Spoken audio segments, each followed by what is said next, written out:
Gracias, Alexandra. Bueno, en Pelota Dura, como indicamos, estaremos analizando, ¿verdad? Llega la secretaria del DACO para contestarle algunos puntos a los directivos de Lumia que anoche estuvieron aquí y respondieron a ese recurso legal que presentó el DACO para eximirlos de responsabilidad sobre los daños en cuanto a los enseres electrodomésticos que quizás usted ha tenido por estas fluctuaciones de voltaje.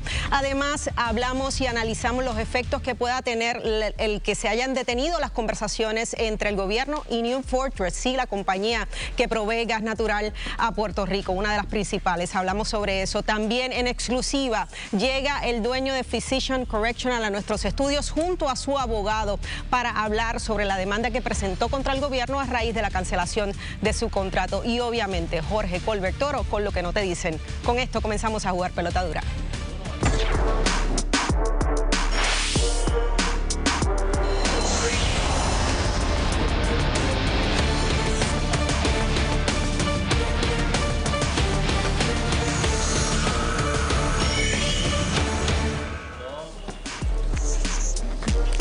Saludos amigos, soy Laisa Torres en sustitución del compañero Ferdinand Pérez y de inmediato presentamos al equipo que estaremos hoy aquí jugando Pelota Dura sin Mari Fleming, Denis Pérez. Compañeras. Hola Laisa, hola Denise y saludos a nuestra audiencia. Buenas noches. Buenas noches compañeras y buenas noches a Puerto Rico. Bueno, comenzamos con el primer tema y es que anoche estuvieron aquí en nuestros estudios personal de Luma. Entre tantos temas que se discuten públicamente, uno de ellos fue la demanda que presentó el Departamento de Asuntos al Consumidor contra Luma, buscando eximir o eliminar esta cláusula que los exime a ellos de responsabilidad alguna sobre daños provocados por las fluctuaciones de voltaje específicamente. Vamos a ver parte de lo que pasó ayer. Lo que Luma tiene es un relevo de responsabilidad tal cual tenía la Autoridad de Energía Eléctrica. Lo que se hizo fue que se pasó a Luma con un poco, ¿verdad? Un poco más extenso. Tú no puedes hacerte cargo de la responsabilidad completa cuando no eres primero el dueño de los haberes, ¿verdad? Nosotros operamos y mantenemos la utilidad que le pertenece al Estado. Es algo que se va a dirimir en su momento, es algo que está ahora mismo ante la consideración de un tribunal. Si la demanda de DACO prospera, ¿puedo ir a hacer una reclamación si se me daña un enser eléctrico, sí o no? Siempre tiene la oportunidad de ir y hacer la reclamación. Eso sin efecto alguno. Se ha dicho que se puede. Hay unas reclamaciones que prosperan y hay otras reclamaciones que caen dentro del ámbito de relevo como tal cual estaba antes. Okay, o sea, yo creo que hay que matizar que esto existía, esto no es algo nuevo. Esto no es algo nuevo, esto ya existía. Con nosotros la licenciada Valerie Rodríguez Erazo, secretaria del Departamento de Asuntos del Consumidor. Gracias por estar acá. Saludos a todas. Gracias. Escuchaste lo que tuvo que decir el personal de Luma. Respuesta inmediata. Bueno, él mismo ahí lo acepta, que ellos tienen un relevo de responsabilidad, pero un poquito más extenso que del propio Autoridad de Energía Eléctrica. En efecto, es muchísimo más extenso. De hecho, este tipo de inmunidad ni siquiera lo tiene el Estado. Antes, Autoridad de Energía Eléctrica, usted podía reclamar y usted podía querellarse y ellos les enviaban un perito electricista y si se podían certificar que en efecto fue a causa de su negligencia, yo no sé si ustedes se recuerdan, ellos le daban un crédito contra las facturas futuras. Eso ocurría. De nuevo, esto no me lo inventé yo, esto lo dijo el representante de Luma en una vista pública y ella dijo que tenían sobre 1.828 querellas y que no estaban siendo atendidas porque ellos gozaban de esta inmunidad. Licenciada, esta sección 4.1 del contrato entre Luma y la Autoridad de Energía Eléctrica fue aprobado en el 2021, pero fue aprobado por el gobierno, fue entre el gobierno y Luma. O sea que esta demanda o este recurso legal va en contra del gobierno. Bueno, la realidad es que en derecho un error administrativo no acarrea derecho. Y esto fue un contrato de la rama ejecutiva con un ente privado. Esa sección básicamente en el contrato entre Energía Eléctrica y Luma es lo que ellos van a solicitar y el que da finalmente el visto bueno de este relevo y lo otorga es en una resolución y lo hace el negociado de energía en la resolución del 31 de mayo del 2021. Nuevamente, este tipo de inmunidad, este tipo de relevo de responsabilidad tenía que ser aprobado por la Asamblea Legislativa. Esto no ocurrió, esto simplemente fue el negociado básicamente en una contratación, un acuerdo con Luma, le da este relevo y tenía que haber sido aprobado por Cámara y Senado, no ocurrió, por ende nosotros estamos diciéndole al tribunal declara esta cláusula y este relevo inconstitucional y por ende esta parte del contrato nula. Sí. Pero para estar claro, fue el gobierno el que le dio la extensión de ese relevo a Luma. Fue el negociado de energía. ¿Qué es el gobierno? El negociado de energía en la pasada administración se la dio a Luma. Pues secretaria, esto es gobierno demandando gobierno. Exacto. No, bueno, en este caso DACO está demandando, obviamente tengo que incluir a todas las partes porque son partes indispensables y se cae la demanda. Pero al final, ¿qué es lo que busca DACO? Aquí hay un ente privado que se beneficia de esta cláusula. ¿Y quién es el que se afecta? El consumidor.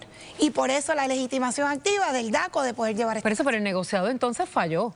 Claro, O sea, bueno, el negociado al acordar algo en representación del pueblo de Puerto Rico actuó mal. Y darle algo más extenso de lo que existía.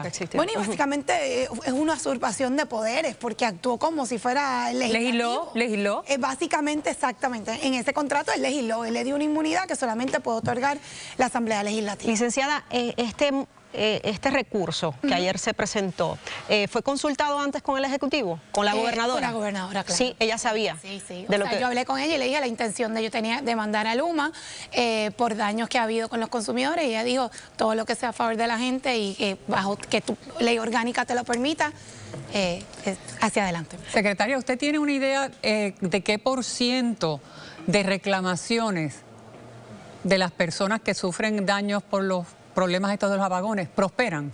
Bueno, ahora mismo ninguna. Yo estuve en esta vista pública, siempre hago esta historia, yo me entero por esta vista pública que fue una representante de Luma y ella misma dice que no estaban siendo atendidas de estas 1.828 porque ellos gozaban de esta inmunidad. Y ahí es que yo vengo en conocimiento, ¿verdad? Me empapo, hago el análisis, la investigación y de ahí tomo la decisión, ¿verdad?, de consultarlo y que sea el gobierno de Puerto Rico consono con la política pública de la gobernadora de Puerto Rico erradicar esto. ¿Y hay números antes de que se le diera la extensión de esta extensión del relevo de responsabilidad, antes que se le extendiera y se le ampliara? ¿Sabemos cuántas reclamaciones prosperaban antes de que se le diera esto? No, esa verdad, esa información no la tenemos.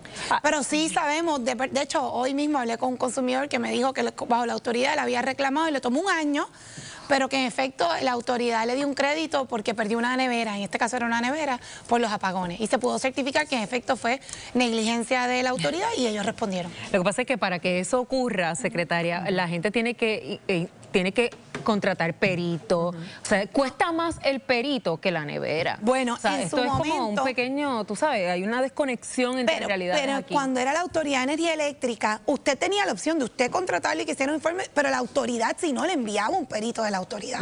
O sea, no es ahora no. Ahora es que no la atiende. Ahora no. Y lo que nosotros buscamos con esta sentencia, oye, no quiere decir que estas 1.828 a lo mejor prosperan. Lo que nosotros buscamos es tú como consumidor poder llevar este planteamiento y poder ejercer tu derecho de reclamar cuando haya sufrido daño.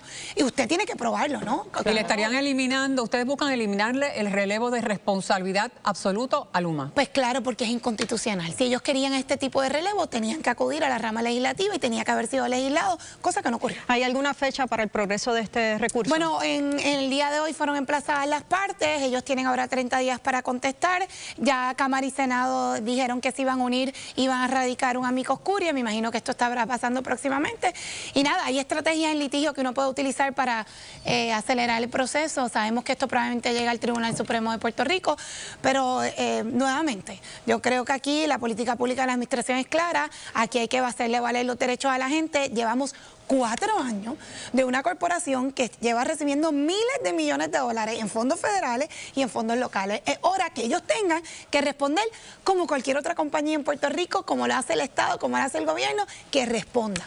Secretaria, gracias por estar acá. Gracias por el tiempo. Amigos, nosotros hacemos una pausa, regreso. Llegan aquí el dueño de Physician Correctional y su abogado, Kimberly.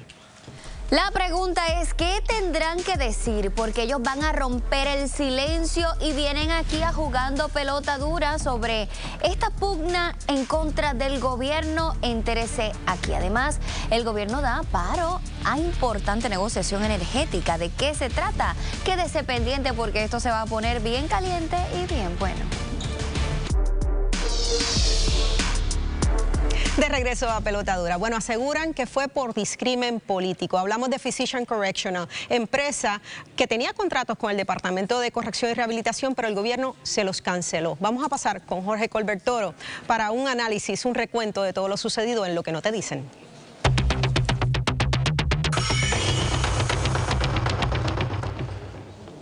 Así es, Laisa, como ustedes recordarán, esta controversia del Departamento de Corrección con la empresa Physicians Correctional tiene que ver con aquel individuo que era un convicto y que sale de la cárcel a través de un pase extendido y comete un segundo asesinato a otra mujer.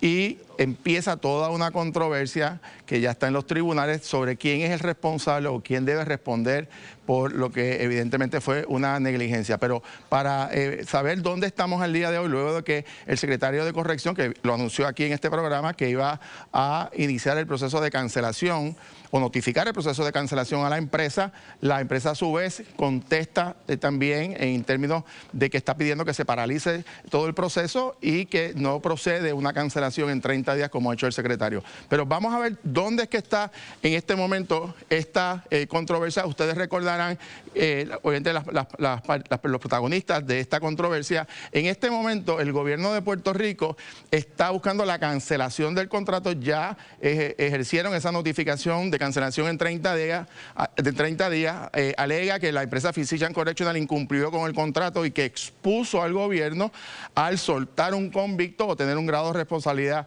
de que esta persona saliera de prisión, y usa un informe de una empresa llamada Uticorp que contrató el gobierno, el Departamento de Corrección, para auditar este contrato. Esa es la versión o los planteamientos principales del gobierno. ¿Cuál es el planteamiento entonces de la empresa? Dice, primero, que ellos, Physicians, no tienen la facultad de excarcelar a nadie, es decir, no tienen ninguna autoridad en ley para soltar un preso. Segundo, dice que el expediente médico objeto de la controversia no lo crearon ellos, viene de hacía años por parte del Fondo del Seguro del Estado, y que fue el gobierno el que no cumplió con sus propias responsabilidades, con sus propias normas al soltar a este individuo sin verificar todos los demás requisitos que tenía a través de una enmienda que se había hecho a un reglamento. ¿Dónde estamos al día de hoy en esta controversia luego de que Corrección radica su carta de notificación y la compañía solicita una paralización del proceso?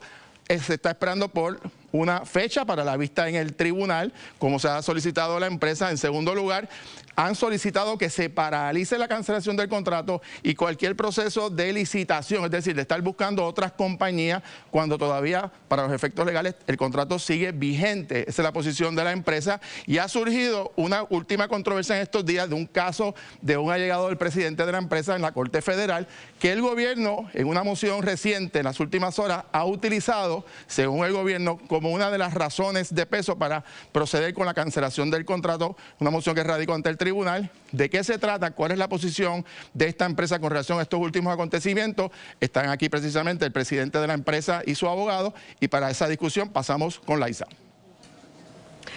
Asimismo es Jorge, con nosotros en el panel está el licenciado Frank Torres Viada, abogado de Physicians Correctional, y el propietario de Physicians Correctional, el doctor Raúl Villalobos. Gracias a ambos por estar acá. La pregunta de Jorge y la volvemos a formular. ¿Tiene un efecto o cómo afecta el caso de su hijo con el mismo nombre, Raúl Villalobos, a nivel federal? ¿Fraude federal? Engañó al sistema haciéndose pasar por médico cuando no lo era, se benefició su compañía. Sobre eso vamos a estar hablando de regreso. Pasamos con Kimberly. El tema. Detienen crucial negociación sobre el futuro energético de la isla. Pero ¿qué pasará con la energía de la gente? Además, el costo de los medicamentos, mira, está haciendo un agujero en el bolsillo del pueblo, y medida para aliviar queda en el tintero. ¿Cuándo se va a detener este abuso? En breve lo explicamos aquí en Jugando Pelota Dura. Seguimos jugando pelota dura. Bueno, como indicamos, la semana pasada Physicians Correctional entabló una demanda contra el gobierno buscando detener la cancelación de su contrato, indicando que se trató de discrimen político. Con nosotros se encuentran aquí el licenciado Frank Torres Viada y el doctor Raúl Villalobos, dueño de Physicians Correctional, abogado del señor Villalobos. Gracias a ambos por estar acá nuevamente. Bueno, las partes fueron emplazadas. Pero ayer el gobierno responde y a la contestación añade una situación muy delicada, muy personal, que involucra al hijo de Physician Correctional con el mismo nombre, Raúl Villalobos. Su hijo enfrenta un caso federal por fraude. Se hizo pasar por médico cuando no era. Y su compañía aparentemente se benefició de este fraude. Eso es lo que dice el recurso. Ahí se los dejo. Bueno, buenas noches. Primero, mi hijo, nuestro amado hijo, cuenta con todo el apoyo de su familia. Él cometió un error serio que ha reconocido como hombre y está asumiendo unas consecuencias onerosas de eso. Dicho eso, mi hijo nunca ha trabajado, nunca para Physician Correctional y nunca para ninguna obligación de nuestro grupo corporativo con ninguna entidad de gobierno. Así que eso no debe tener ninguna relación con nuestro caso. Es un asunto muy íntimo, cuenta con nuestro apoyo de toda su familia y lo estamos manejando de una manera íntima y familiar. Se dice que su hijo solicitó, ¿verdad?, para solicitar ser proveedor de Medicare ante el Centro para Servicios de Medicare y Medicaid. Su padre, usted, bajo pena de perjurio, que Physician aceptó ser la organización que se beneficiaría de los cobros por servicio que hiciera Villalobos Meléndez, su hijo. ¿Eso es cierto? Es cierto que mi hijo comenzó el proceso de credencialización que hacemos con cualquier médico en nuestra compañía, el cual no se culminó porque nunca nos dieron el good standing de la Junta Médica. A pesar de que lo solicitamos desde el mes de octubre del año 24, nunca se nos comunicó hasta 6 meses después de que estaba siendo investigado. De manera que nuestra empresa ni este servidor supo de esa irregularidad hasta que recientemente pues, se erradicaron esos cargos. Sobre el cargo en particular, me imagino que el licenciado Torres Piedra va a tener un poquito de oportunidad, porque no ha habido fraude a Medicare, no se ha cobrado un centavo por ningún servicio que mi hijo ha prestado a Medicare ni ninguna otra aseguradora médica. ¿Y usted no sabía que su hijo no era médico licenciado aquí en Puerto Rico? Absolutamente. ¿Usted no lo sabía? Como papá no lo desconocía. Ni yo ni mi familia sabíamos de esa situación hasta que surgió el problema con el gobierno. Licenciado. Mira, Laisa, yo creo que aquí lo importante en lo que tiene que ver con el caso que se está tramitando en los tribunales en contra del Departamento de Corrección es que el gobierno ha pretendido traer una situación que es una situación trágica, que como dijo el doctor, es un error que cometió su hijo, un error por el cual se declaró culpable en la Corte Federal, asumió responsabilidad y está en espera de ser sentenciado, pero se está trayendo eso de manera tergiversada, sacándolo fuera de contexto e intentándolo utilizar como defensa en una demanda, alegando que esa situación en la Corte Federal fue una de las razones o una de las consideraciones que tomó en cuenta Corrección para cancelar ese contrato. Y eso, número uno, que es completamente falso, porque la carta de cancelación antecede, fue notificada antes de que hubiera el plea agreement, el acuerdo de culpabilidad en la Corte Federal, y como explicó el doctor, ese joven no prestó servicios ni para Physician Correctional, ni para el gobierno de Puerto Rico, ni trabajó con ninguna entidad relacionada a Physician Correctional dando servicios gubernamentales. Entonces, más allá de que es incorrecto, es un golpe bajo y es lastimoso que el gobierno de Puerto Rico introduzca indebidamente esa evidencia y pretenda utilizarla de manera intencional, tergiversada, para pintar un cuadro de la realidad que simple y sencillamente es incorrecto. Y en los méritos del caso, lo que acredita es que no tienen razón y tienen que recurrir a un golpe bajo como este, tienen que recurrir a la falsedad, a la imprecisión, a la mentira, para inventarse una defensa, porque no tienen defensa en los méritos, en contra de las serias alegaciones que ha hecho Physician Correctional de discrimen político, de supresión de expresión política, en la cancelación indebida de un contrato que, como todos sabemos, por voz de la propia gobernadora, responde no a razones jurídicas, sino a promesa de campaña. Y los contratos no se pueden cancelar por promesas de campaña. Sí, para dejar claro, Raúl David Villalobos nunca fue empleado de su empresa, la empresa de su padre, Physician Correctional. ¿Él nunca fue empleado? Él nunca trabajó, nunca para Physician Correctional. Absolutamente nunca. Ni ninguna de las empresas que pudieran estar relacionadas a Physician Correctional. Ninguna de las que están relacionadas a Physician Correctional, ni siquiera ninguna de las que está relacionada a otras obligaciones contractuales nuestras con el gobierno de Puerto Rico. Doctor, más allá de lo que alega el Departamento de Corrección en el recurso, A mí me cuesta pensar, y disculpe que se lo diga así honestamente, pero me cuesta pensar que usted no sabía que su hijo no era médico. Mi hijo es doctor en medicina. Usted se refiere a que no había aprobado los procesos de la licencia. Correcto. Hay unas circunstancias muy particulares en la vida de mi hijo que posiblemente le llevaron a cometer ese grave error, donde posiblemente parte de eso era querer complacer a su familia con esa situación. Yo entiendo que a usted le cueste, pero créame que es un proceso muy doloroso que estamos pasando. ¿Usted no lo facultó? ¿Usted no lo promovió? ¿Usted, o sea, usted de alguna manera...? Jamás en la vida. Pero fíjate, Denise, yo quiero intervenir aquí porque fíjate que las autoridades federales investigaron ese caso. Bueno, se declaró culpable. Claro, pero no acusaron al doctor, no acusaron a Physician Correctional, no acusaron a más nadie. Así que eso acredita que producto de esa investigación federal... y por eso hago la diferencia entre lo que... en un error, pues fue el hijo del doctor, y por eso hago la diferencia entre lo que alega el Departamento de Corrección y lo que él sostiene aquí de que él no sabía. Esa es mi pregunta. Sí, yo agradezco su honestidad, pero absolutamente nada, ni yo ni mi familia sabían de esa situación que lamentablemente mi hijo incurrió y aceptó como hombre su culpa y está teniendo unas consecuencias muy onerosas en su vida personal y profesional. Villalobos, el gobierno, Departamento de Corrección, a través de su secretario, lo responsabiliza a usted, a su compañía, de la liberación de Hermes, este individuo que sale de la cárcel, posteriormente asesina a esta mujer. Lo responsabiliza usted 100% a su compañía. ¿Qué usted le contesta? Es incorrecto. Yo entiendo que el secretario es una persona seria y honesta, pero ciertamente lleva muy poco tiempo en su puesto Puerto Rico, ¿verdad?, muchas veces sufre de una ignorancia insularista que nos lleva a asumir posiciones por ignorancia. Y ciertamente cuando él se exponga a la verdad de la normativa que cubre que un paciente confinado pueda tener un beneficio de salir por un early release, se va a dar cuenta que no hay responsabilidad directa de nuestra empresa. De hecho, no tenemos ni una sola cláusula contractual que nos obligue a manejar ese tipo de situaciones. En el caso del análisis que se hizo en la legislatura, hubo un análisis que hizo la compañía Uticorp en relación a cómo fue que ustedes manejaron este caso. Y en los hallazgos dijeron que no había evidencia de que el excarcelado tuviera ninguna enfermedad terminal, no había evidencia en los registros evaluados de un examen médico clínico, ni diagnóstico completo realizado por un neurólogo o fisiatra para determinar los orígenes, ni la existencia ni el alcance de la supuesta paraplegia.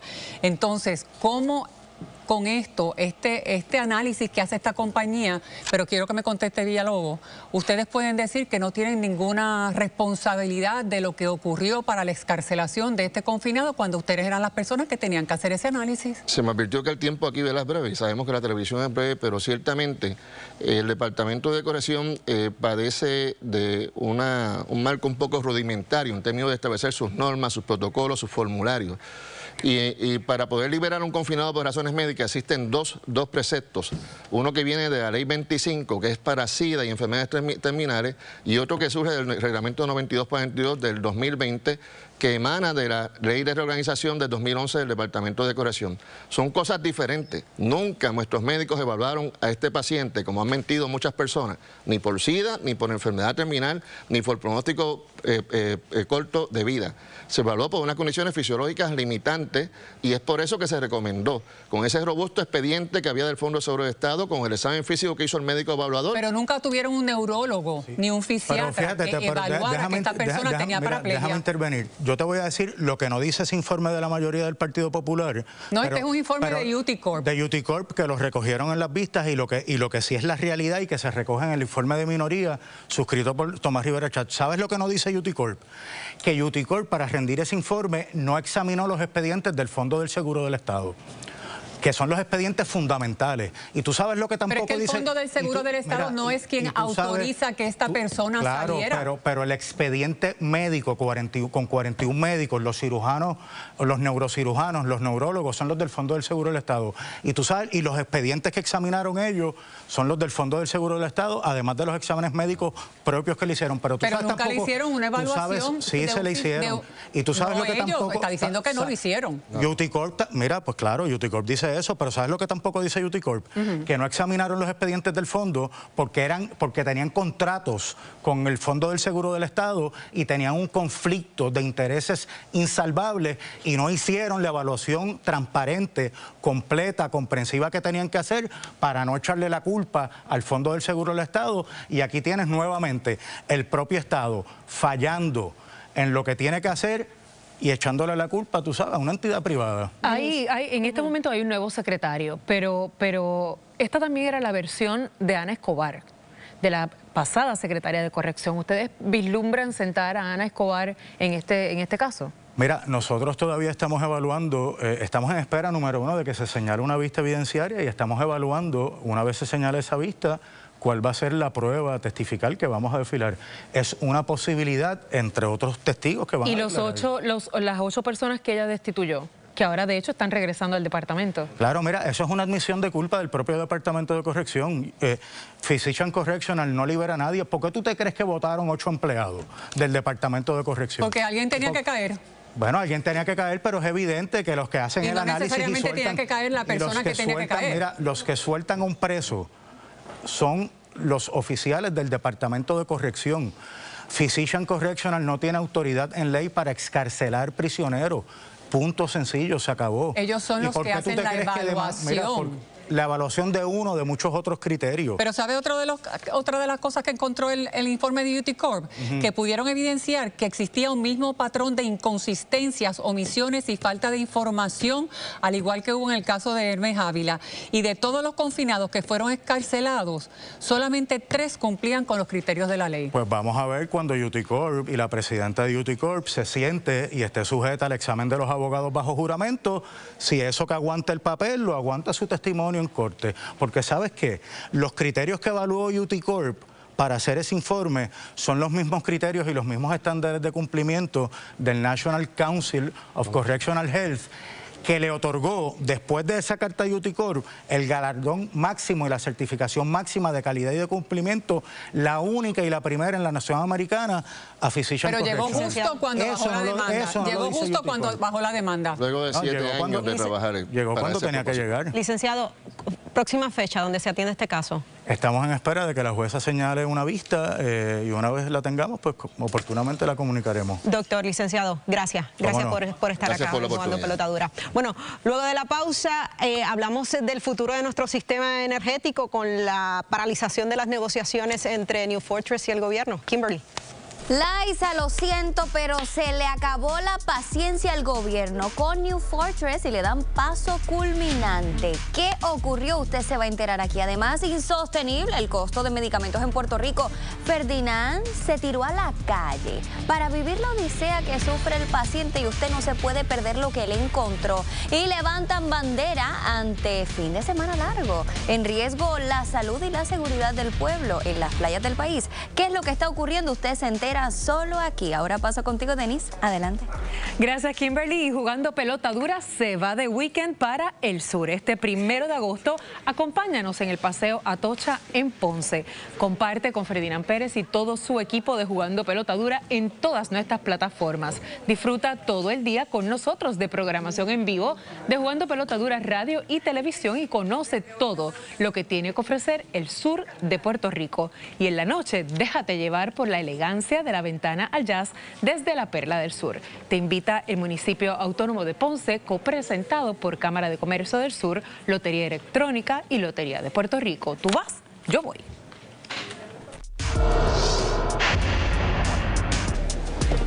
Seguimos jugando pelota dura. Bueno, el futuro del sistema energético ante los nuevos acontecimientos que han surgido durante el día de hoy. Ese es el tema que vamos a discutir con nuestro panel radial compuesto por el doctor José Efraín Hernández, el licenciado Luis Herrero y el licenciado Iván Rivera. Saludos a los tres. Antes, vamos a pasar con Jorge Colbert Toro. Jorge, cuéntanos.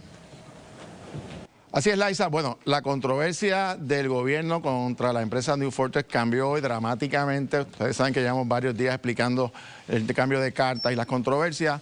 ¿Dónde estamos al día de hoy que ha cambiado el juego tremendamente? Bueno, sale notas de prensa en Bloomberg en Estados Unidos, Noticel en Puerto Rico, donde están reportando y ya está confirmado que el gobierno de Puerto Rico ha finalizado las negociaciones con la empresa New Fortress para el acuerdo sobre gas natural que iba a llegar en aquel momento las conversaciones a $20.000 millones por aproximadamente 15 años.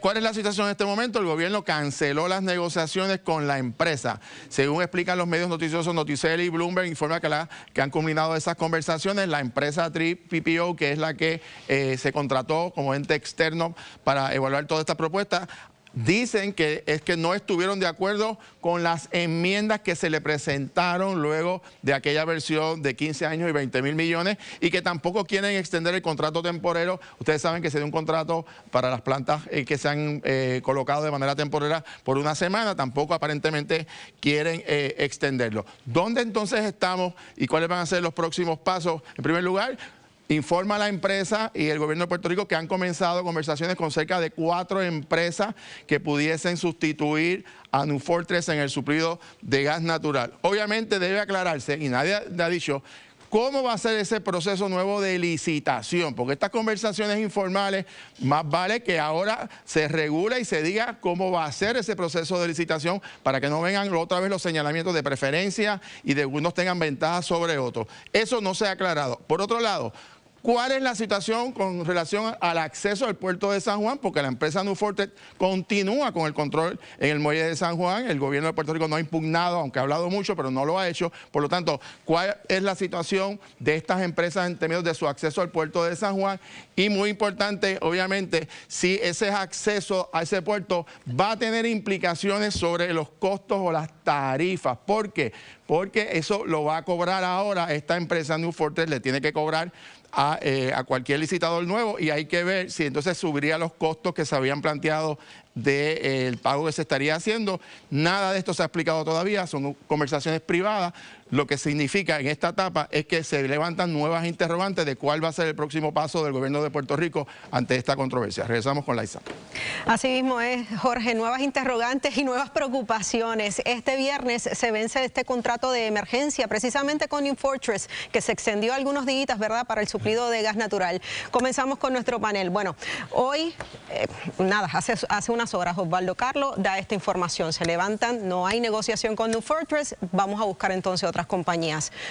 ¿Cuál es el futuro inmediato? Bueno, el futuro inmediato es que el gobierno debe de buscarse unos nuevos abogados que no dejen que los obliguen a someterse a un contrato que a todas luces es leonino y a un chantaje desde el comienzo, porque no fue el chantaje del otro día donde que un tanquero se regresó y se mantuvo dando vueltas en lo que se decidía o no mantener en vigor el contrato, sino que hoy también sale en la prensa de que esta compañía prácticamente amenazó al gobierno en el sentido de que le dijo, bueno, vayan a una licitación, pero el que tiene el control del muelle con capacidad para recibir estos tanqueros, la tengo yo. O sea que las amenazas y la coacción comenzó desde el inicio. Y fíjense qué interesante, ahora hay varios licitadores, así que esperemos que esa competencia redunde en un mejor costo para el pueblo de Puerto Rico. Lo cierto es, Rivera, que New Fortress sigue ahí. No es que nos limpiamos la mano de New Fortress, porque ellos controlan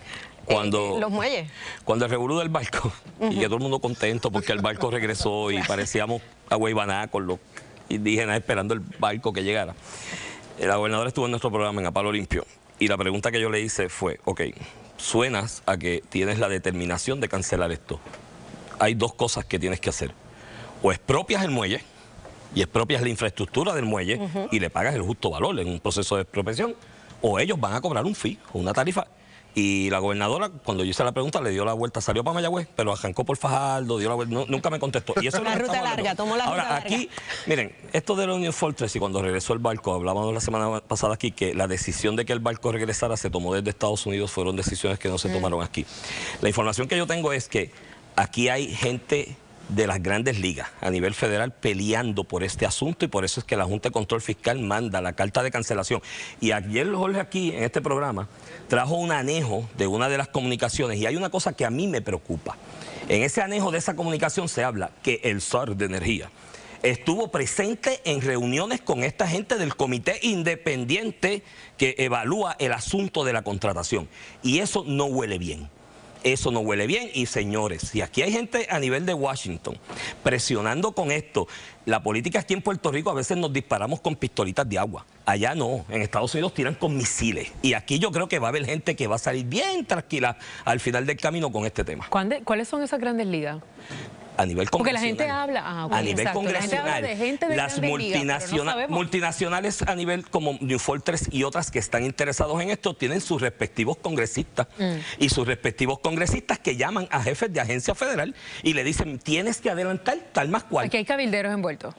Sí, pero mi hermano, si esto es un negocio billonario de muchos billones de dólares. Cabilderos locales. Y socios locales. Claro. Siempre va a haber socios locales. Pero ¿por qué ustedes no dicen nombres? Porque dicen grandes personas, cabilderos, pero no le ponen nombre y apellido. No me constan los nombres de los que son encargados. Lo que sí me dicen es que hay empresas llamando a sus respectivos congresistas, hablando del interés que tiene esto y los congresistas. Aquí hubo una reunión el 13 de febrero en la Fortaleza, donde el señor Wes Edens, CEO de New Fortress, se reunió con la gobernadora, con el SAR de Energía, hasta con el primer caballero estuvo en la reunión, según la foto que subió la propia Fortaleza. Y allí, entre limonadas y sanguchitos de mezcla, me parece que se cuadró un bailout desde Puerto Rico a esta empresa New Fortress, que evidentemente está pasando por una situación económica muy, muy complicada y que su acción, el valor de sus acciones en la Bolsa de Valores de Nueva York, este año solamente ha bajado en 75%. Y yo presumo que el señor Enden se montó muy contento en su jet privado cuando salió esa reunión de Fortaleza, pensando que tenía bajo el bolsillo un contrato de 15 años valorado en $20 mil millones de dólares, pero el problema es que cuando uno hace pactos con el diablo viene a cobrar. Y creo que aquí el diablo vino a cobrar demasiado temprano, incluso se le fue la mano. Y tengo que decir, y me pesa mucho decirlo, suerte tuvo el pueblo de Puerto Rico que acá habían entes independientes, empezando por la Junta de Control Fiscal, el Negociado de Energía y el Tribunal de Apelaciones, que en distintas instancias, ya sea para el contrato de gas de 20 años, perdón, de 15 años, ya sea para la generación temporera que se iba a instalar para el verano, o ya sea para la enmienda al contrato de Genera de 110 millones, las tres entidades en algún momento entraron y pararon lo que evidentemente era un bailout que se estaba negociando directamente con la ese bailout se celebró a nivel de Wall Street el día que se dio ese contrato. O sea, esa gente celebraron a nivel de Wall Street porque las acciones subieron 2 o 3 pesos, que de hecho yo lo categoricé en aquel momento como un bailout. Y tú decías, no, no es un bailout, es un bailout lo que le dieron. Jorge trajo una pregunta importante y es ahora, estas compañías que supuestamente están pendientes, ¿verdad? ¿Cómo va a ser esa negociación? Porque estamos en una emergencia. El problema de las emergencias es ese, que no necesariamente tú obtienes el mejor precio. Y eso, si vamos a hablar de compra de combustible, bendito, aquí en Puerto Rico pagamos en un periodo de 10 años como $10 mil millones más. Pero lo que complica el asunto es el control que tiene New Fortress sobre el único muelle donde puede descargar. Tienen que expropiarle, el gobierno tiene que expropiar el muelle. Eso no es, o sea, esa es la única alternativa. Se cancela el contrato de New Fortress o no se extiende y hay que expropiar. Ya hay un precedente en el 2021, la Autoridad de Energía Eléctrica demandó entonces a la compañía Puma por un puerto en esa misma área de diésel, que el Puma no quería permitir que se descargara un diésel que hacía falta para prender una planta, y el gobierno fue al tribunal y en cuestión de días ya tenía el permiso y la orden judicial para que se descargara el diésel. Pueden llevar el proceso ¿Por qué se hizo? ¿Por qué se hizo en el 21 y no se ha hecho en el 25? Pues vaya usted sabe. Pueden llevar el proceso de expropiación y antes pedir un injunction y cualquier tribunal te lo va a dar porque el daño es irreparable si aquí no se puede suministrar combustible. Hoy en primera pregunta con Alexandra Lúgaro, última pregunta con Alexandra Lúgaro. Última palabra. Última palabra. Muchas instrucciones a la vez. En última palabra con Alexandra Lúgaro estuvo el SAR de Energía. Vamos a escuchar lo que tuvo que decir sobre la comunicación de Luma. Ellos, como parte de todo ese asunto de estar manejando esas subastas, en un momento dado se dan cuenta que New Fortress en la propuesta que está se aleja y está diciendo que no la va a modificar y que además de eso tampoco van a extender el contrato que tiene que ver con el suministro de combustible a las unidades temporeras. ¿Y qué hace el TPPO? Nos indica, mira, esta gente están trancados, que no van a hacer ningún tipo de oferta, por decirlo así, que no se van a acercar ni tan siquiera a lo que el gobierno propone. Y yo, cuando veo eso, voy a la oficina del TPPO, Y allí con los miembros del TPPO, a ver, personalmente me aseguro que es verdad que New Fortress no quiere cambiar los términos y que está, como quien dice, trancado a qué es esto o no hay más nada que hablar. ¿Por qué se paralizaron la negociación con New Fortress? Pues porque ellos no quieren entrar en más ninguna conversación. Ok, perfecto. O sea, ellos no quieren atender las peticiones del gobierno. Ahí está, no quieren atender las peticiones del gobierno. Ya lo dije desde el principio, estaban sometiendo al gobierno a un chantaje. Fíjate que es interesante que una de las consideraciones que uno tiene que tener el gobierno a la hora de contratar con la empresa privada es las condiciones financieras en las que se encuentra esa compañía. Entonces, una compañía que a todas luces está quebrada, que necesita para poder sobrevivir un contrato como este, pues claro, va a querer sacarnos el vivir para poder mantenerse con ese contrato. Ahora habrá que ver con esta subasta, claro, y lo que dice el licenciado Rivera es importante, o sea, en medio de una emergencia, pues todo el mundo se echará para atrás y pondrá unos precios de emergencia. Nos va a costar, nos va a costar, vamos a terminar nosotros pagando más. Yo creo que lo que debemos aprender de esta experiencia es que el futuro energético de Puerto Rico, y yo sé que hay gente que está en la energía renovable y no le gusta que yo diga esto, pero el futuro energético de Puerto Rico y los combustibles para producir va a ser gas natural. Aquí va a venir un tubo por el sur de Puerto Rico en algún momento para el Caribe, y no pongan todos los huevos en la misma canasta. Diversifiquen, tengan 2, 3 compañías que le suplan, lleguen a un acuerdo para que los pongan a competir, porque si le das todo en las manos a una sola, el refrán de los huevos en la misma canasta, se cae la canasta. Brevemente, Herrero, sorprende que la gobernadora no haya emitido algún comunicado. Sabemos que está fuera de Puerto Rico. Sorprende sobremanera, sobre todo en esta época donde cualquiera agarra un teléfono y entra a este programa o a cualquiera de los programas donde nosotros participamos. La realidad es que, y de hecho esa entrevista con José Colón me da un poco de lástima, porque me parece que de las pocas personas que entraron a este gobierno con bastante credibilidad era el SAR de Energía, José Colón, y su desempeño ha sido bastante pobre, y la carta de la Junta de Control Fiscal que se publicó ayer es devastadora, realmente, con sus acciones, sus opciones, la manera en que se negoció, y me parece, como dije al principio, que aquí había una estrategia de dar un bailout a una empresa que al final le costó muy cara y se está llevando a todo el mundo enredado. Y no es lo mismo llamar al diablo que verlo venir. Así mismo. Gracias a los tres, como siempre. Pasamos de inmediato con Kimberly. Bueno, y usted votó la encuesta, claro. ¿Cómo cree que afectará el fin de negociaciones con New Fortress al país? Un 82% asegura que afectará demasiado, mucho. Gracias por participar y escuche bien, porque Ferdinand se tiró a la calle para vivir la realidad del paciente en el momento de conseguir sus medicamentos.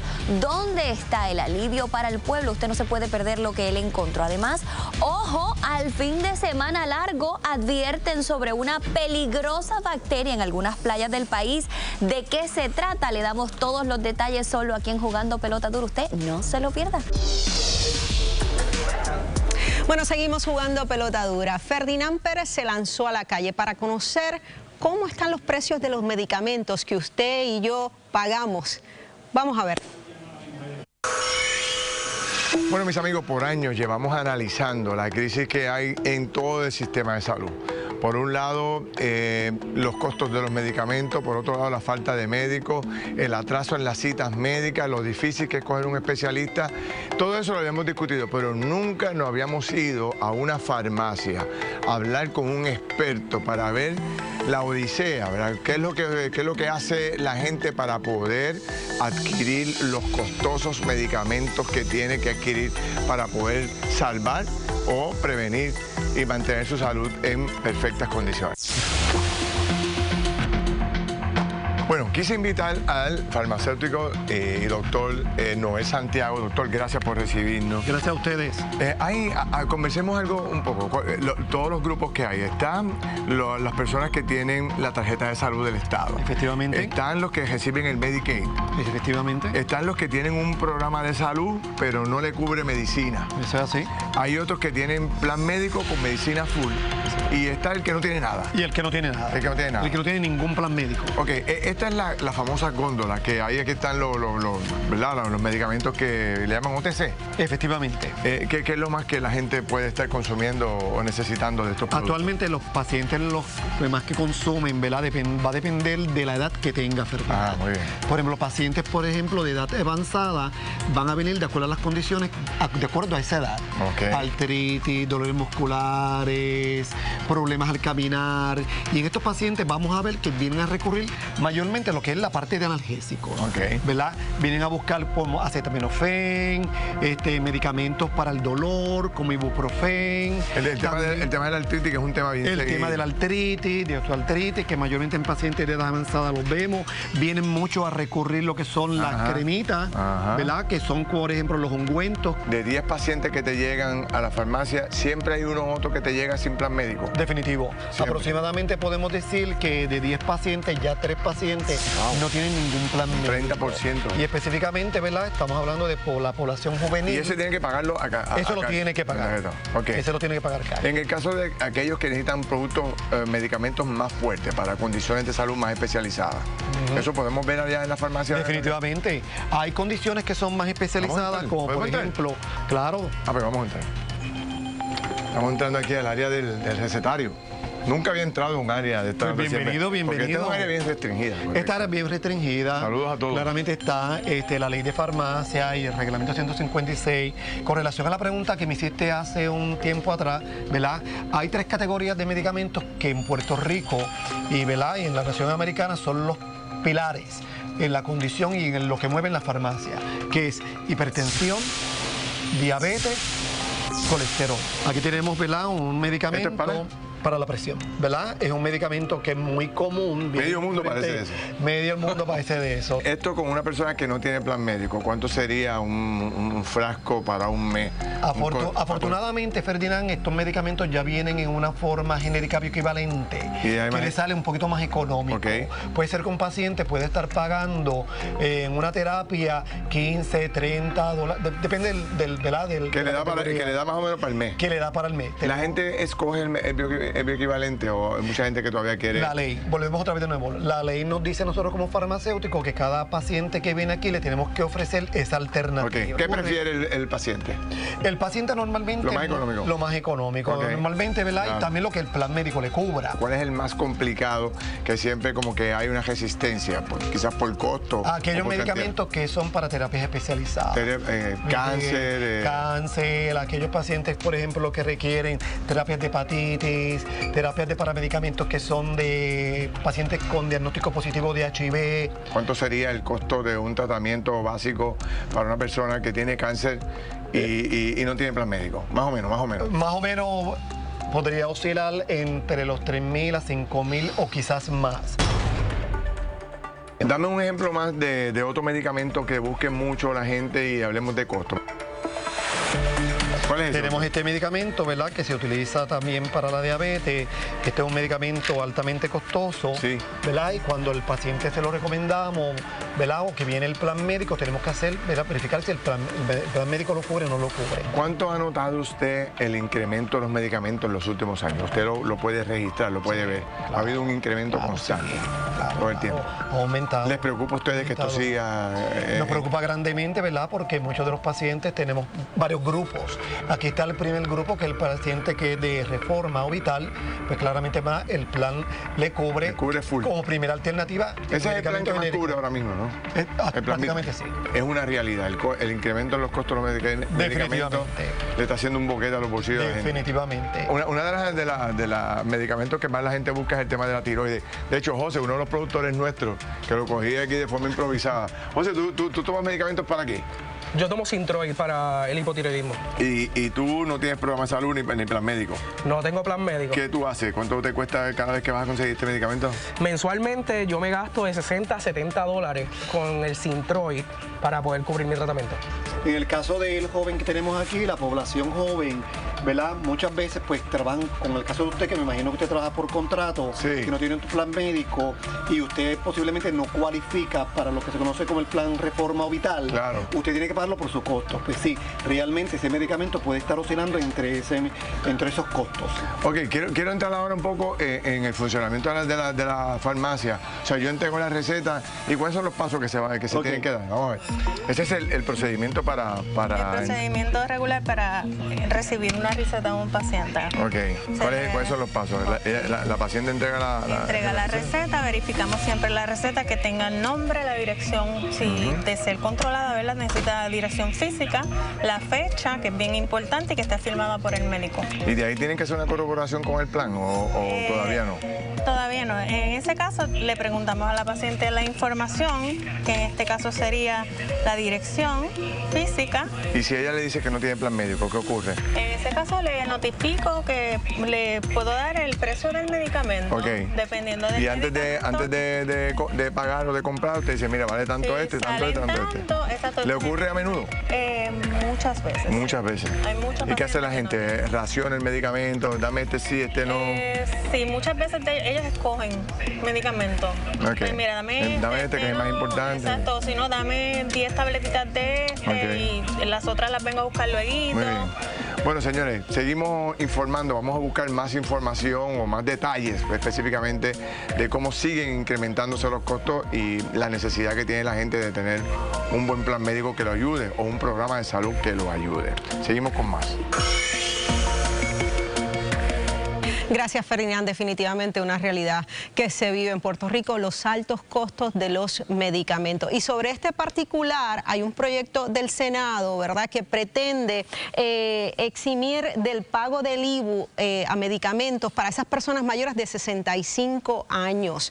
Pero ya ha recibido oposición del Departamento de Hacienda porque impone, ¿verdad?, o implicaría un gasto mayor para el gobierno. Con nosotros se encuentra el exsecretario de Hacienda, Francisco Párez, también Juan Oscar Morales, presidente de la Comisión de Salud en el Senado. Buenas noches. ¿Por qué la oposición?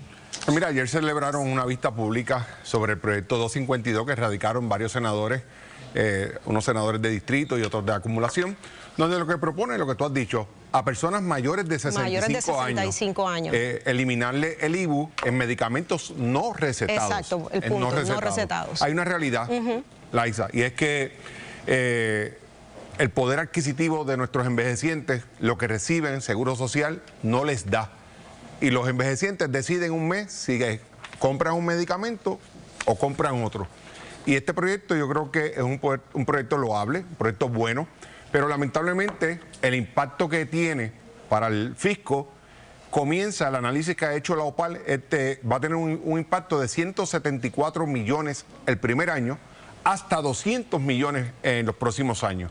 Así que aparentemente pues no va a tener, tal y como está ahora, ¿verdad? Nosotros, la comisión ayer, la Comisión de Hacienda que dirige Migdalia Padilla, está evaluando si podemos modificar el proyecto, que sean ciertos medicamentos, aumentar la edad, de manera que el impacto fiscal sea menor y podamos obtener el visto bueno del Departamento de Hacienda y de la Junta de Control Fiscal. Exsecretario, ¿cómo usted lo ve? ¿Se puede identificar quizás una fuente de repago? Bueno, siguen siendo 200 millones, que es una cantidad bastante significativa, casi el 10% de lo que recauda el Departamento de Hacienda a través de todo el impuesto de ventas y usos.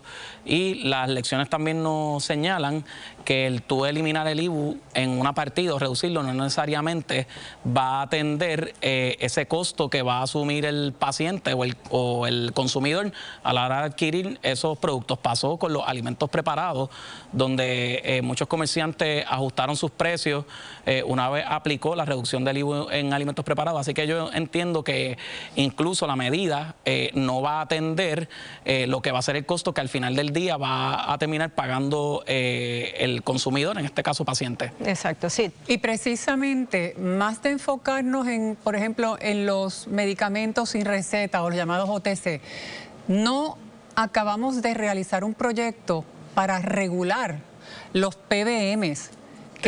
Sin María está. ¿Y qué pasó? Lo vi yo en mi primer cuatrenio, en 2018. Por eso, y nunca pasan. Se convirtió en la ley 82. y la Junta de Control Fiscal se inventó, ¿verdad?, con el mayor de los respetos, de que ese proyecto iba a tener un impacto de 25 millones de dólares.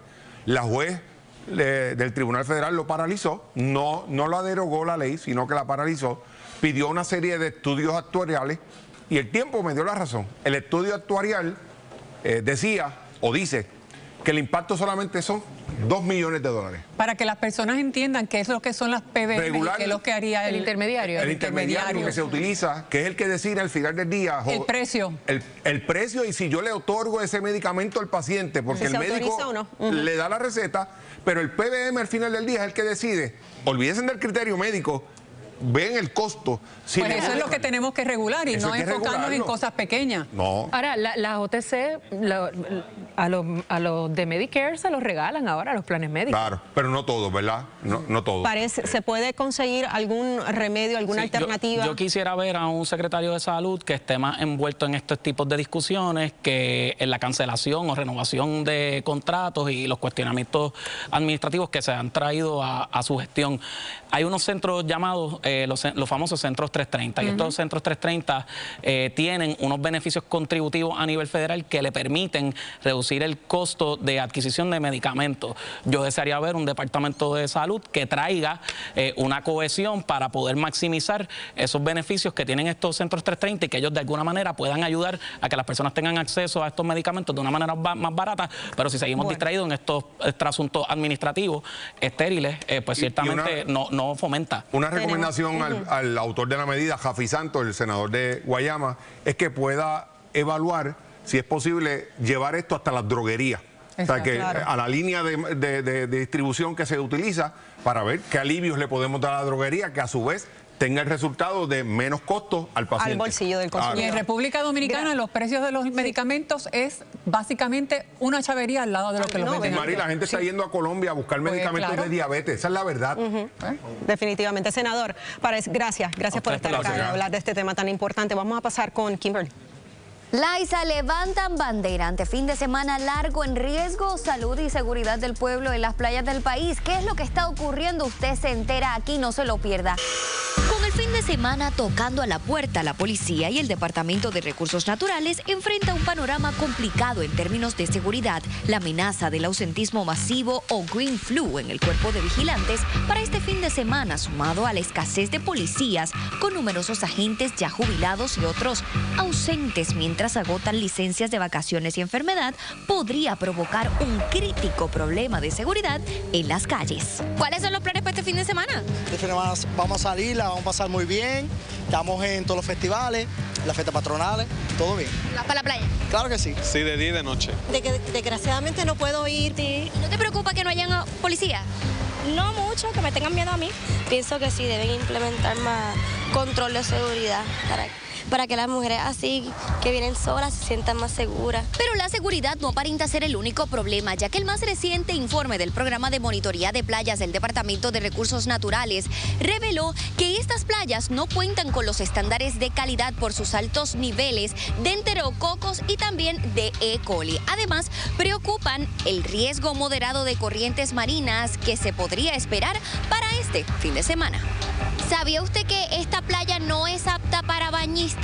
Que ¿No puedo? No puede meterse. ¿Por qué? Es peligroso.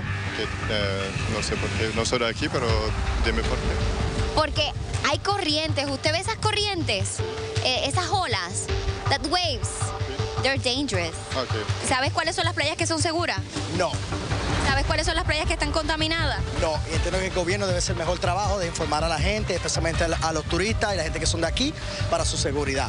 Las aguas contaminadas pueden producir infecciones de oído, conjuntivitis e irritación. Las autoridades piden informarse antes de visitar las playas para evitar contaminantes. Otro contaminante silencioso lo es el sargazo. Ahora mismo en la costa de Condado esto es lo que se aprecia. Así que mucha precaución a través de la costa norte y este de Puerto Rico, porque lo que reinará es el sargazo. Ay, ay, ay, con todo eso yo creo que yo me quedo en casa. Bueno, vamos a presentar de inmediato a nuestro panel para hablar sobre la seguridad en nuestras playas durante este fin de semana. Con nosotros se encuentra el doctor José Efraín, estoy por acá. Ay, me perdí. Acá, Nelson Cruz, subsecretario del Departamento de Recursos Naturales y Ambientales. Además, el doctor José Colón Grau, emergenciólogo, y el teniente coronel José Rodríguez, auxiliar de la Superintendencia Auxiliar en Operaciones de Campo. Gracias por estar acá a los tres. Bueno, fin de semana largo, escasez de policías. Este mes se retiran unos cuantos más, cientos más de policías. ¿Cuán segura puede estar la gente de que puede compartir tranquilamente con su familia durante este fin de semana largo? Sí, buenas noches a todos. En relación a eso hemos establecido un abarcador plan de trabajo ordenado por el señor comisionado Joseph González. Hemos tomado medidas para tener el personal suficiente durante el fin de semana largo hasta el lunes. Se ha instruido que personal de la rama investigativa, entiéndase de la Superintendencia Auxiliar en Investigaciones Criminales, así como de Operaciones Especiales, estén reforzando al personal de la uniformada en las diferentes áreas. Hemos coordinado con policías también municipales a través de los comisionados, también en el área de la costa hemos coordinado con el subsecretario y hemos mantenido comunicación directa y se han suspendido, por lo menos se han adelantado los días libres al personal para contar con la mayor cantidad de ellos durante el fin de semana. ¿Cómo manejar el asunto del green flu, el ausentismo que puede haber? Pues mira, eso ha sido algo que se ha salido de contexto. Yo llevo 30 años en mi agencia, es la primera vez que en menos de 6 meses he visitado todos y cada uno de los cuarteles de nuestros vigilantes, le he llevado el mensaje. Nosotros tan pronto llegamos en enero al mes, no habíamos cumplido un mes, tuvimos una reunión con la Unión Apropiada, posteriormente o antes del 4 de julio que se dijo que había ocurrido un llamado Green Flu, le dimos una certificación a la unidad apropiada de que teníamos, buscábamos cumplir con lo que la pasada administración no hizo, le dimos una certificación, no tan solo eso, sino de reclutar 75 vigilantes adicionales. Así que hemos ido, la directora de Recursos Humanos, de igual manera el secretario, hemos ido de frente. Nuestros compañeros se reportaron a trabajar en aquel momento, trabajamos en unión al Coast Guard, a la Policía de Puerto Rico, a las policías municipales, hicimos trabajo incluso en áreas como Ciales, donde el Río Toro Negro, miles de personas se concentraron allí y el alcalde nos llamó, fuimos, cumplimos, hemos hecho el trabajo y este fin de semana no va a ser la excepción. ¿Ustedes niegan que hubo un Green Flu? Porque nosotros tenemos información en Noticias y no fue sacada de contexto. Es que había... Tú me conoces, Denise, sí, pero no es cuestión de conocerlo, ¿verdad? Porque es cuestión de que hubo un Green Flu, subsecretario, y va a haber uno este fin de semana también. El compañero que se quiera ausentar tiene su derecho a utilizar su licencia. Ese fin de semana cumplimos con el trabajo. Yo personalmente estuve en la calle, todos mis supervisores estuvieron en la calle y mis compañeros, los que verdaderamente estamos comprometidos con la salud y la seguridad del pueblo de Puerto Rico, en especial la protección de los recursos naturales, dieron presente. Y este fin de semana vamos a hacer lo mismo y verán los resultados. Doctor, hay unas playas que están contaminadas, hay una advertencia general. ¿Cuán peligroso puede ser para el ciudadano entrar a una playa con bacterias de este tipo? Para explicarte rapidito, los dos organismos que mencionaron son organismos que solamente se encuentran en las heces fecales. Quiere decir que el contenido de las aguas pues está mezclado con contenido de heces fecales. Estos organismos pues pueden producir infecciones en la piel, rash, malestar general, secreciones en los ojos, conjuntivitis. Eso es enterococos. Enterococos y el estafilococcus aureus, que son los dos organismos que mencionaron. Sí, uno debe de verificar como población, ¿verdad?, qué playas están contaminadas para tomar las debidas precauciones. Yo creo que la naturaleza de nosotros como país, como puertorriqueños, para poder ayudar a la policía y evitar que haya consecuencias, ¿verdad?, es que como país y como personas podamos contribuir y crear un orden, ¿verdad?, en donde hagamos las cosas ordenadamente, para así poder, ¿verdad?, si hay una ausencia o una disminución en los recursos de nuestra uniformada, como país poder asistirlos. Ellos en verdad no pueden hacer más ya porque lo que están haciendo lo más allá de lo que pueden, ¿verdad? Como país debemos de por lo menos hacer la conciencia de que debemos de ayudar de alguna manera para poder ayudar en su trabajo y hacer un mejor país, ¿verdad?, todos los días. Atado, ¿verdad?, esta situación de las bacterias en algunas playas, también está el problema de sargazo, que se ha salido de control. Eso ocurre todos los años, claro, según las estadísticas hemos tenido. Y como ocurre todos los años, pues hay que prepararse. Y estamos preparados.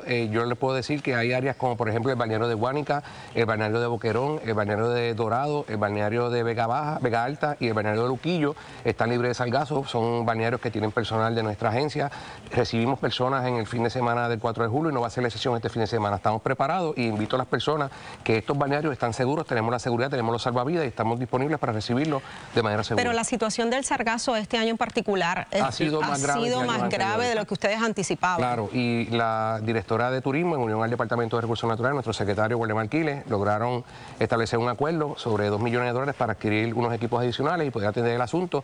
Y no tan solo eso, estamos activados por una orden ejecutiva de la señora gobernadora en la cual estamos ejecutando, estamos comprando los equipos, atendiendo a los municipios a través de la hoja 113, que es la petición que se hace para atender esta emergencia, y el departamento está trabajando de manera responsable muchísimo mejor que ocurrió en el pasado esta emergencia. ¿Qué área en particular es donde se presenta el mayor problema hoy, ahora mismo? Desde las costas de Naguabo hasta las costas de Río Grande, toda el área noreste de la isla. Y en cuanto al sargazo, a nivel de salud... Lógicamente, pues produce la descomposición del material, produce gases. Es más expuesto a que haya más organismos. Estos organismos que mencionamos pues utilizan esa área para multiplicarse, por lo tanto la concentración de estos organismos va a ser mayor en el sargazo. Lógicamente, no lo toque, déjelo tranquilo, busque áreas donde esté libre de sargazo y para que puedan disfrutar como familia y puedan pasar un buen fin de semana. Y por eso es el hedor que sale, un hedor horrible. Correcto. Y yo quería añadir que nuestro departamento adquirió un equipo para nuestro laboratorio, ya no tan solo nuestro laboratorio, sino la Universidad de Puerto Rico, el recinto de Humacao, hizo estudios relacionados a esto y no hay ningún tipo de contaminante, ningún tipo de bacteria que pueda afectar al ser humano, así que no tiene metales pesados. Y ahora pues vamos a buscar cómo podemos salir de ese almacén que tenemos de sargazo en algunas áreas de Puerto Rico, especialmente para lo que son la agricultura, para utilizarlo como fertilizante. Ojalá que así sea. Subsecretario, doctor, teniente, gracias por estar acá en la tarde de hoy. Buenas noches. Bueno, hacemos una pausa, amigos, regresamos en breve.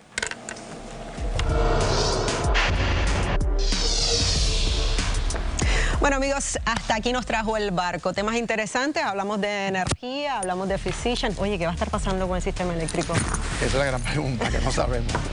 Se complica todo. Mañana puede cambiar todo. Mañana puede cambiar todo, así que mañana nos vemos aquí jugando pelota dura. Buenas noches. Les dejamos con la bóveda. Excelente. Buenas noches.